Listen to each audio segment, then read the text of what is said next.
Capital e Poder está de volta. Estamos conversando com o padre Sidney Fabril, que é coordenador arquidiocesano da Ação Evangelizadora, também é professor e ex-reitor do Seminário Maior de Maringá. Padre Sidney, no bloco passado nós tínhamos comentado, preparei uma questão para o senhor nesse bloco, que diz o seguinte: aí o senhor falou que a democracia faz da igreja uma instituição com direito de organização, de participação e também de direcionamento dos movimentos sociais. Só que a Igreja Católica é uma mega instituição. Uma instituição que tem, além de ter sedes no mundo todo, suas filiais no mundo todo, vamos dizer assim, é uma instituição que tem uma estrutura de comunicação, vários meios de comunicação, escolas de ensino médio e superior em todo o país, uma instituição que atua na formação, não só na educação de civis, mas também na formação profissional.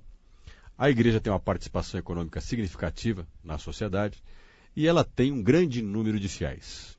E ela é atuante. E ela também doutrina. Democraticamente, a igreja não tem um peso desigual em relação a outras instituições. E o que prevalece? Prevalece o cidadão acima do fiel, ou a fé acaba superando a cidadania e direciona o comportamento daquele que é um fiel católico? Eu espero que prevaleça uma coerência, né? Nós sempre queremos que o católico ele seja uma pessoa assim por completo, que faça uma adesão, né, assim por completo. Nós não podemos entender assim uma pessoa que separe muito as coisas, que distinga sim, mas que separe não. De forma que ele só se considere católico lá dentro da igreja, depois, na vida profissional ou social, ele assuma posturas totalmente contrárias, né, ao cristianismo. Então, nós queremos que ele tenha uma postura coerente, né?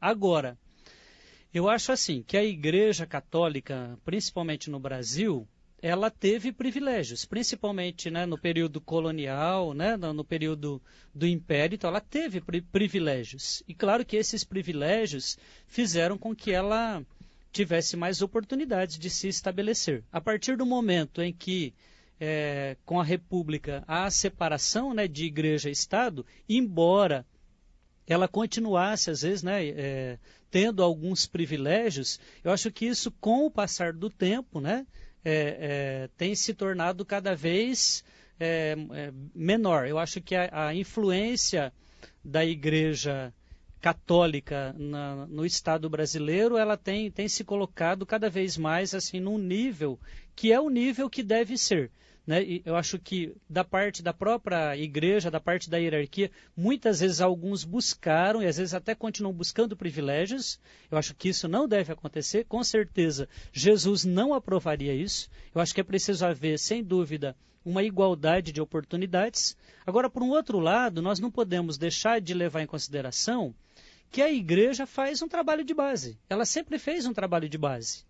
Ou seja, ela visita as pessoas, ela organiza grupos, ela dá oportunidade. As pessoas, embora fizesse parte da cultura brasileira o ser católico, mas as pessoas cada vez mais são livres, autônomas para participar ou não participar. E aí eu acho que a Igreja Católica, ela vai, assim, vamos dizer assim, que é uma expressão que eu não gosto, mas na disputa pelos fiéis, né, eu acho que ela está em igualdade de condições com outras, porque ela não obriga ninguém, né? Eu acho, uma coisa que eu acho que também Jesus não aprovaria, é que a igreja, nas missas, ou nos seus próprios sistemas de educação, ela procurasse doutrinar de uma forma, assim, a tornar a pessoa cega, né, assim, levar para o lado de um fanatismo, fazer apelo emocional, sabe, assim, isso não educa, isso não forma. Eu acho assim que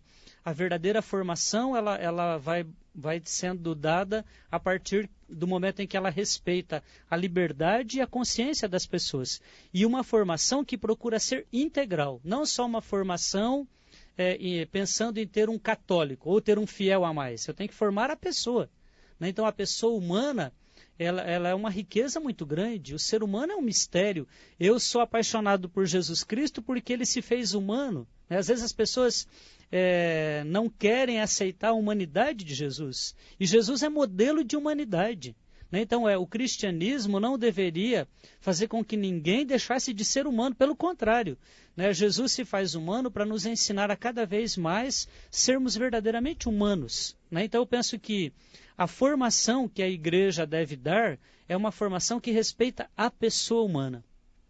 Eu acredito aqui que o ser humano, a vida humana, a vida da pessoa humana tem que ser valorizada por todos. Eu acho que isso precisa ser consenso das igrejas, precisa ser consenso do Estado, precisa ser consenso dos partidos políticos, precisa ser consenso de todos os meios, a pessoa humana. Nós temos que colocar o ser humano, né, em primeiro lugar. Eu acho que isso é fundamental. Agora, o poder que a igreja conseguiu, né, no momento em que ela tinha privilégios, ela conseguiu alguma coisa, ela mantém hoje esses privilégios. Né? Eu acredito que cada vez mais eles vão assim se dissipando, até pela própria organização da sociedade, pelo próprio avanço da democracia, pela cobrança, né, pela legislação toda. Eu acho assim que existe já uma condição de igualdade cada vez maior e é isso que deve acontecer. Então a igreja, ela precisa assim formar a pessoa, claro, formar nos princípios cristãos, né? Porque mais importante do que ser católico é ser